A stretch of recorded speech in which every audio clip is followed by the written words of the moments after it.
Hello friends, my name is Phil. Welcome to my garage gym here in Thompson Station, Tennessee. It's a beautiful day out there, as you can see. I've been doing CrossFit since 2006. I've also been a coach for the last almost 10 years. I've got my level 2 as well.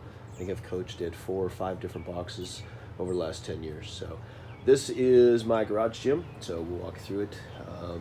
This has been kind of a build-up project for the last 10 years. I have had some of this equipment longer than that, mainly since when I first started in 2006. There wasn't a lot of equipment. I don't think Rogue Fitness was even around yet.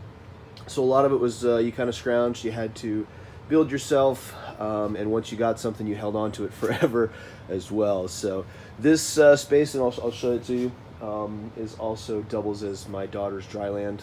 As you can see, we both play hockey. But starting off here, this is the only place in the garage where you can actually go overhead. The garage ceiling is pretty low, so that does limit as far as how to do overhead with bars and plates. It's just barely tall enough to do a bar by itself. So starting off here though, we've got the Rogue barbell holder. That was a piece. There was a gym that closed down here a few years ago, and the guy didn't have anywhere to put it, so he just said, "Here, take it." So I did. That bar, I think we've had that for 12 years now. It's from Wright Equipment down in Tuscumbia, Alabama. Got quite a bit of stuff from Wright Rubber down there. They do have a second store, at least they used to. I'm sure they still do. But a few trips down there, really got to set this place up. So a lot of this stuff has been acquired, like I said, over the last 10, 12 years. Goodwill, Craigslist, family, friends, neighbors that are moving, gyms that are closing. I think there may be 1 or 2 pieces that I paid full price, including the Echo bike, and I'll get to that in a minute. But anyway, here's the whiteboard. This is where everything gets posted, obviously. Today's rest day, thank you. And then moving on, we've got the dumbbells, excuse me. Over the course of the last, I think this is all from 2020. I had a few of these before that, but what I started doing was when everything shut down, we weren't sure if we were going to be going back to any gyms or anything like that anytime soon. Basically, every payday I went down and I got another dumbbell. Some of it was from Play It Again Sports. Some of it may have been, I don't know, Walmart or something. But as you can see, we've got everything from 5s, right there, 5s, all the way up through 50s. There's a couple that aren't on the rack right now. They're elsewhere.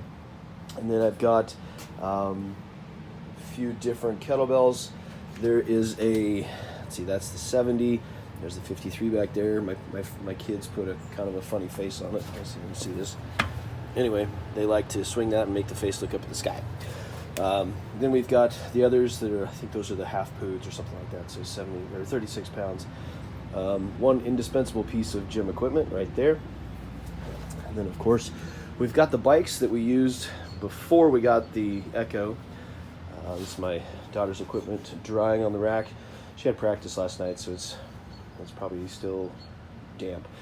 Got a couple different fans, and what I did is I rigged these up so that they could be hung at different places in the garage, and you can hang them at about chest height, so when you stand up and you're sweating, it gets hot here in Tennessee, then that air is hitting you right in the chest, but that's why they've got the cords on them so you can hang them from different places in the garage. Back here we've got my original plyo box from around 2007.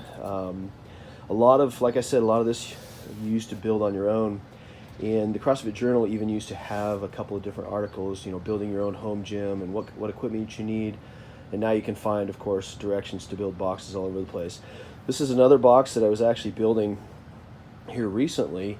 Only problem was I cut the wood out wrong, and so it's 2 inches taller on each side. So instead of being a 20, 24, 30 box, it's a 22, 26, 32. So I'll fix that before I put it back together.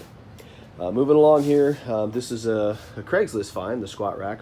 As you can see, there's really not a lot of room for actual pull-ups. So a lot of the pull-ups here, there's no kipping in this house, basically because the squat rack won't take it. It's not bolted to the floor. It does have a sandbag holding down the back, and if you really want to get wild, you put a couple of the big 50-pound and 35-pound dumbbells on it to hold it in place. But this was a Craigslist find from a lady who said that she used it once and never wanted to use it again. Honestly, she was walking a little bit funny, so I'm wondering if she hurt her back or something. So, but that's all right. It was a good find. This is the party pail. This is where all the chalk is, because once you start the chalk, life's a party. Anyway, this is an original from 2006. This came out of one of the journal finds. But basically what this is a PVC pipe. You fill it with sand, heat it in the oven, and wrap it around a paint can, and it forms the circle. Then you tape it up, and then these are actually just roof rack straps, some Thule straps there. But those were my rings for, I would say, probably 10 years. And then I finally ponied up and got myself some real rings, and what I thought was going to happen is I thought those white ones were going to break, but they never did. On the back of the rack here, we've got a couple of belts. On this side, we've got a couple of more belts, and we've got all of the bands, number of different bands, and then all the speed ropes here. It's kind of a little mess right now, but that's okay. Then I got my hockey stuff behind there. If you're really good, you get to sit in the player of the game chair. Then, of course, the shop vac, which is indispensable. There's also a leaf blower that we use to blow this place out as well. So moving on, of course, we've got that bad boy right there. I can't tell you how many times people have been walking by on the street and say, "Hey, you do CrossFit here." It turns out there's 6 or 7 other families in the neighborhood that have their own home gym or have built them over the last year and a half or so. So it's kind of nice to go outside and look down the street, and I can see neighbors working out in their driveway as well. All right, moving along, we got the garage fridge here. I don't typically stock any beer in this. It's all, Gatorades and Celsiuses, and really that's my favorite thing, the cold water after the workout. And this is where we keep the PVC pipes. This is a Home Depot. Grab a really long pipe. I think it was for $10, and cut it into 3 pieces. But then I would also say this is probably right here. This is probably, I'll lay it down on the floor so you can see it. That's probably the most expensive PVC pipe out there. It's a hockey stick that I broke, and I mean, it works really well for any kind of PVC drills. All right, then we've got the 2 medicine balls, wall balls. We've got the little 12-pound slam ball. When my kids were little, I used to say, if you they'd ask for a toy, and I said, well, if you can break that slam ball, if you can hit the ground so hard you break it, I'll buy that toy. And never really had to buy anything.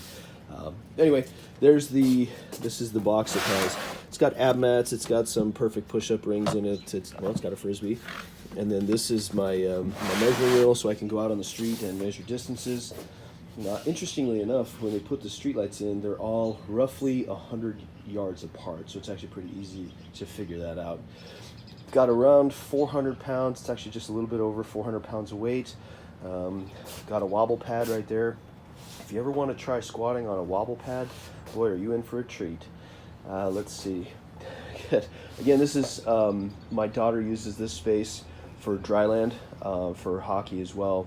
So that's why we have 2 different floors. So I've got the synthetic ice, which is really just durable plastic. You can skate on it, but the nice thing is it also will take it'll absorb weight, it'll absorb hits. So I can actually use barbells on this, I can use dumbbells, as long as they're rubber coated.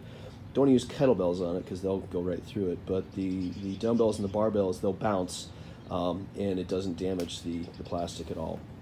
And then of course over here, I've got the stall mats. The whole garage actually has stall mats, but as you can see, there's a big pile of stuff that's actually, there's 2 Christmas trees in there.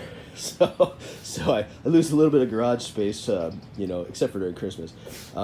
Those are not dirty. I'll put it out there right now. Those are not dirty. That's actually paint. My wife was doing a furniture refurbishing. She had a little cottage business going, and missed with the drop cloths, and so there's actually paint on them, but that's okay. Let's see. Here we've got I think this is the only thing that I paid full price for. This is the Echo. If you get one of these, I highly recommend getting the phone holder.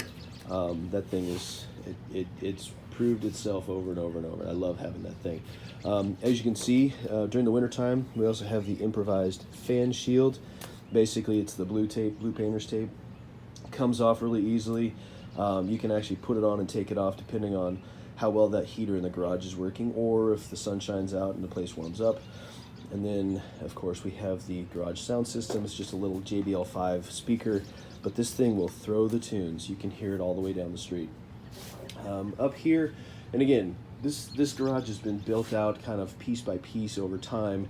A lot of it has been changed and modified to say, you know, I think this would work, and that, you know, I think this would be a good idea. And this is actually one of those things. So what I did when I was doing a lot of interval work on the bikes, I would put it up on this board, which is kind of sort of above the bike, but then I didn't have to look backwards all the way around to the whiteboard or even to this whiteboard. I could just look right up there. It just made it really easy to do. So moving on outside, of course, we've got, this is the lifting platform. This is where we can actually go overhead. And then I've also got the dot drill marks out there that you can see. Moving on out here. I don't know if you can see this very well, but where'd it go? There is the wall ball mark. That brick is 10 feet above the ground. It's actually 10 foot 2 inches. But that brick, if you hit that, you know you're hitting 10 feet. So that was one of those things that I put up there, and the wife found out, and she wasn't really happy about it, but that's okay. So here is the 50, the 200, the 400, and the 800, and really the mile course. Looking down that way, I've gone through with that measuring wheel and measured out all of the different lengths. When I don't have a box jump to use, the bumper of that Jeep is 24.5 inches off the ground. And it actually works pretty well. So I just move the Jeep out of the way or move the cages out of the way, and that's where my box jumps go. So a lot of improvising in here. Trying to think if there's anything we missed. Nope, I don't think so. Anyway, so this is my little 200, just barely under 200 square foot world-class training facility and dryland center. And I hope you enjoyed it as much as I enjoy working out in it.